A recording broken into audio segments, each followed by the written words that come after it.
Économie, le max sur i24 News. Soyez les bienvenus. Au sommaire aujourd'hui, est-ce l'heure du grand décollage pour l'économie indienne?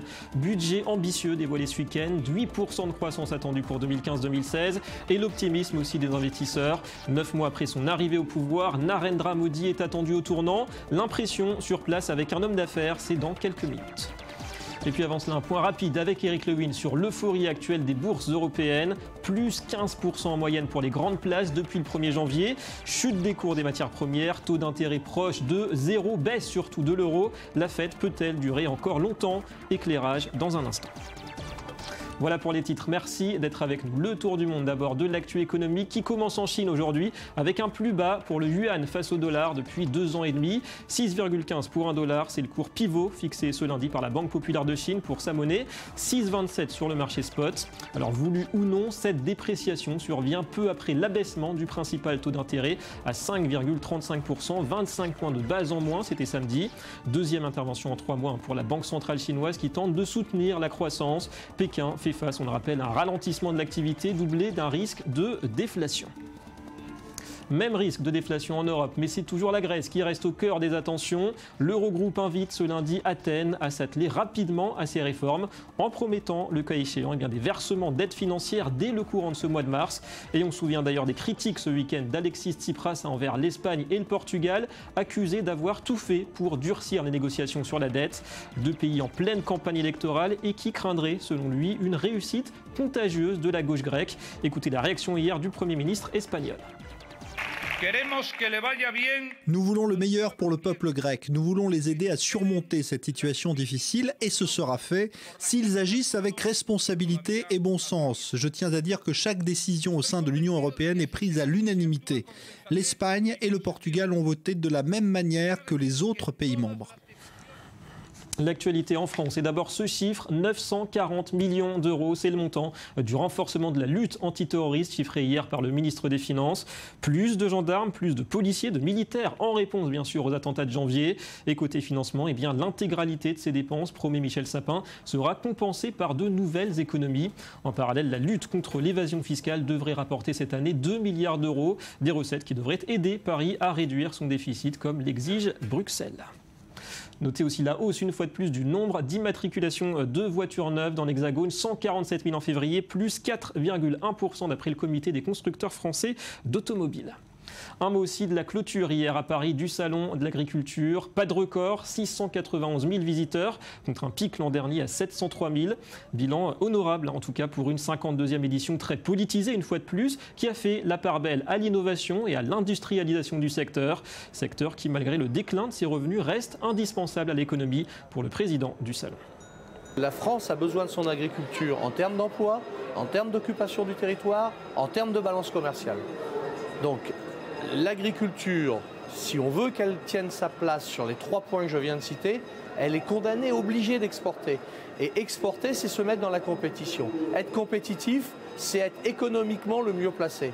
Et on sait très bien que pour être économiquement le mieux placé, il faut une agriculture moderne. Et non loin de là, Bruxelles s'ouvrira demain un sommet international consacré à la reconstruction économique des pays touchés par le virus Ebola.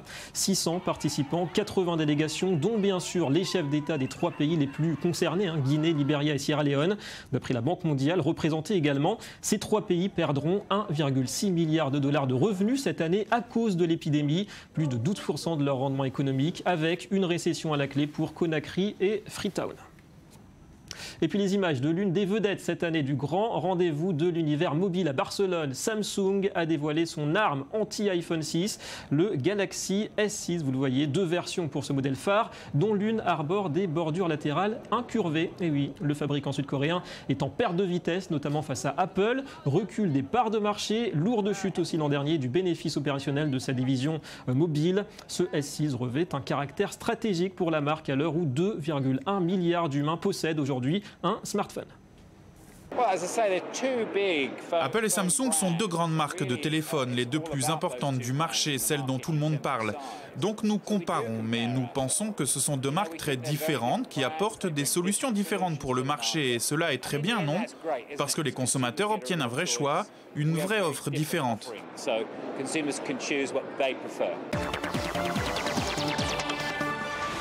Les gros plans sur les marchés financiers. Jusqu'à quand les bourses européennes garderont-elles ce rythme effréné constaté depuis le 1er janvier? Eric Lewin est avec nous. Bonjour Eric, plus 15% à Paris. Comment l'expliquez-vous?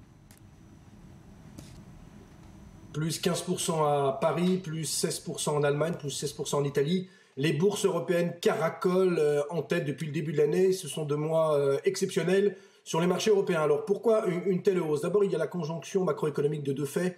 La baisse de l'euro et la baisse du pétrole sont d'excellentes données pour les économies européennes. Et puis, il y a eu l'accord avec la Grèce qui a été trouvé, qui est un accord à minima. Mais en tout cas, il n'y a pas de conflit ni de sortie de la Grèce de la zone euro.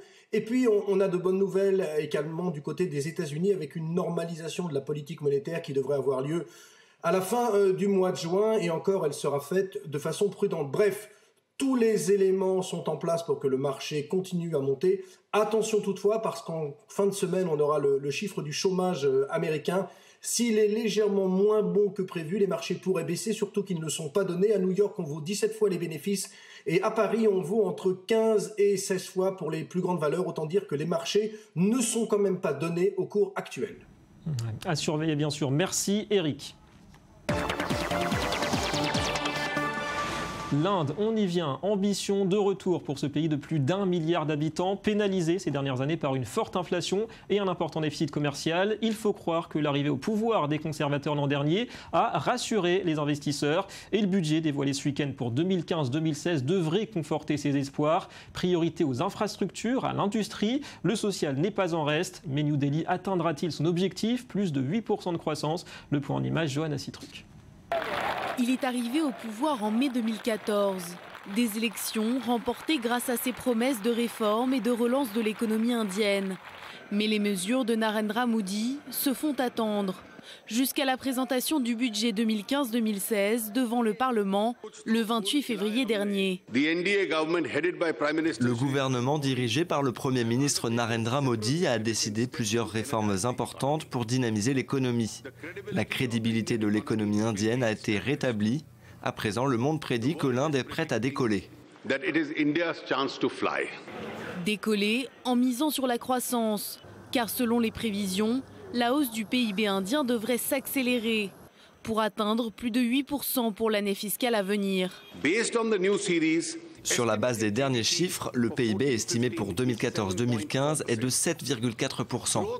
En 2015-2016, la croissance devrait se situer entre 8 et 8,5%. Et nous continuons à viser un objectif à 2 chiffres, un objectif qui pourrait être bientôt réalisable. Pour y parvenir, l'Inde va entre autres investir dans l'une de ses principales faiblesses, les infrastructures.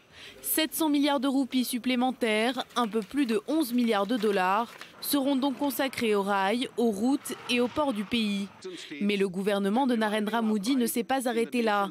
Il a également prévu de simplifier la fiscalité pour attirer davantage d'investisseurs étrangers, de réduire l'impôt sur les sociétés afin de leur permettre d'embaucher, ainsi que la création d'un système de sécurité sociale universel. Des mesures plutôt inattendues selon les spécialistes. Je pensais que son budget allait être très pro-industrie, pro-secteur privé. Mais de façon très surprenante, le budget comporte beaucoup d'éléments pour l'homme du peuple en Inde, ce qui est très important. Et il comprend des programmes qui vont permettre de mettre en place un système de sécurité sociale pour tous, notamment les pauvres. Mais pour assurer tous ces investissements, l'État va devoir dépenser beaucoup d'argent. Si le gouvernement assure pouvoir réduire son déficit public à 4,1% pour l'exercice fiscal qui s'achève fin mars, l'objectif de 3%, lui, a été repoussé d'1 an. Et ce, malgré les pressions de la Banque centrale, qui redoute une reprise de l'inflation. Car depuis fin 2013, l'institution a décidé de privilégier la stabilité financière au détriment de la croissance. Une augmentation du principal taux d'intérêt pour limiter la hausse des prix et donc la chute de la roupie. La monnaie indienne qui s'est bien reprise depuis 2013. On a retenu aussi ce pas en avant côté social avec enfin un système de sécurité sociale universel. Alors un programme, on l'a compris, à contresens de la rigueur et on en parle avec David Kennan, directeur général de BDO Eye2Eye, spécialiste du commerce entre l'Inde et Israël, est présent à Bangalore, c'est au sud de l'Inde. D'abord, est-ce que ce budget est vraiment révolutionnaire ?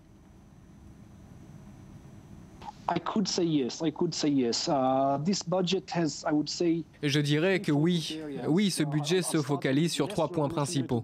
Je vais aller du moins révolutionnaire au plus révolutionnaire. Et donc le point le moins révolutionnaire, c'est de libéraliser tous les processus internes, comme de réduire par exemple le nombre d'entreprises qui met la clé sous la porte. Les interactions entre les compagnies et les autorités vont être simplifiées, et ça c'est quelque chose que tout le monde attendait, et voit donc d'une façon positive. Le second point concerne toutes les infrastructures, comme par exemple les rails ou encore l'énergie, et particulièrement l'énergie solaire. Encore une fois, on pourra dire que c'est une mesure surprenante, mais pas tant que ça. Et la surprise, ce n'est pas que le gouvernement s'intéresse à l'énergie solaire ou encore aux rails. La véritable surprise, c'est l'ampleur de cette mesure, le montant investi et la vision à long terme que nous pouvons observer dans ce budget, mais aussi dans les perspectives pour les 5-10 prochaines années. Mais le point le plus révolutionnaire, le plus surprenant, même s'il en avait parlé pendant sa campagne, c'est la prise en compte des classes inférieures dans ce budget. On le voit avec la mise en place de cette sécurité sociale universelle. Et est-ce que vous pourriez comparer le modèle de croissance de l'Inde avec celui de son voisin et concurrent finalement, la Chine ? La comparaison entre l'économie indienne et l'économie chinoise est très intéressante. Entre elles, il y a 2 différences majeures. La première, c'est une différence ethnique entre l'Inde et la Chine. En Chine, il y a quelque chose comme 3 ou 4 sous-divisions importantes, alors que de l'autre côté, en Inde, il y a 10 et peut-être même 100 groupes ethniques différents, et ça, c'est une différence majeure entre les 2 pays. La deuxième différence, ce qui est spécifique à l'économie, c'est la date à laquelle ces pays sont entrés dans ce qu'on appelle l'économie moderne. En Chine, ça s'est passé en 1978 avec Deng Xiaoping, alors qu'en Inde, c'était en 1991 avec Manmohan Singh, d'abord ministre des Finances et ensuite Premier ministre. Et on voit que l'écart entre les 2 pays, qui était initialement d'une quinzaine d'années, se réduit. On peut le voir grâce au développement de nombreux produits, par exemple le développement des téléphones portables, le développement d'aérodromes, d'aéroports. On peut le voir dans le développement des routes, mais aussi dans l'évolution de leur PIB. Et là encore, l'écart se réduit entre la Chine et l'Inde.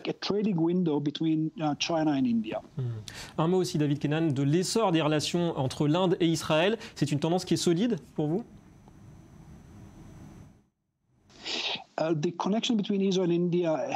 Les relations entre Israël et l'Inde n'ont pas arrêté de s'intensifier ces dernières années. L'accent est mis d'une part sur la différence de produits entre les 2 pays et d'autre part sur l'agriculture et plus généralement sur les techniques agricoles, comme par exemple l'irrigation. Et on s'attend à ce que ces relations entre Israël et l'Inde deviennent encore meilleures. D'ailleurs, le ministre israélien de la Défense était en Inde il y a une quinzaine de jours, aussi pour des raisons géopolitiques. Du côté industriel et technologique, on s'attend aussi à un rapprochement. On pense notamment au récent rachat de la compagnie israélienne Panaya par Infosys, et qui est la plus grosse entreprise indienne dans le secteur des technologies et de l'information. Et on s'attend à d'autres opérations comme celle-ci dans le futur. Merci David Kennan pour toutes ces explications. On passe au Media Watch.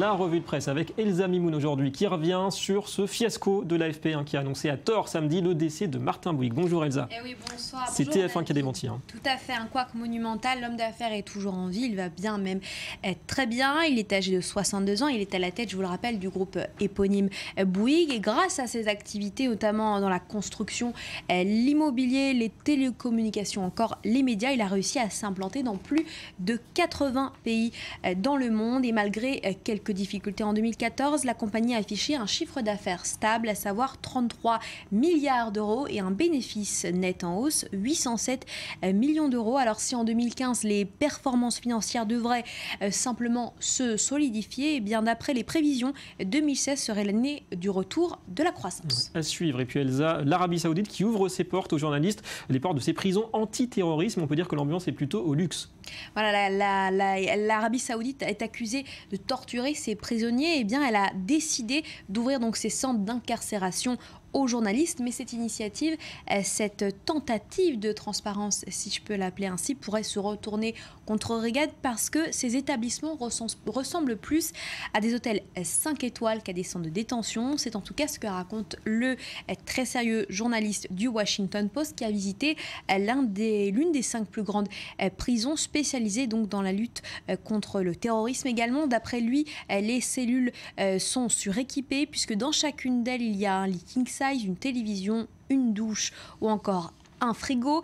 Par ailleurs, il faut préciser que les familles des détenus peuvent téléphoner tous les jours et venir régulièrement, car il y a même un hôtel au sein de la prison pour les accueillir. Et puis enfin, cerise sur le gâteau, les prisonniers reçoivent de l'argent pour acheter de la nourriture, financer les différentes étapes de leur vie ou celles de leurs proches. Assez incroyable ces hôtels, enfin ces prisons-hôtels. Merci beaucoup Elsa, à très bientôt.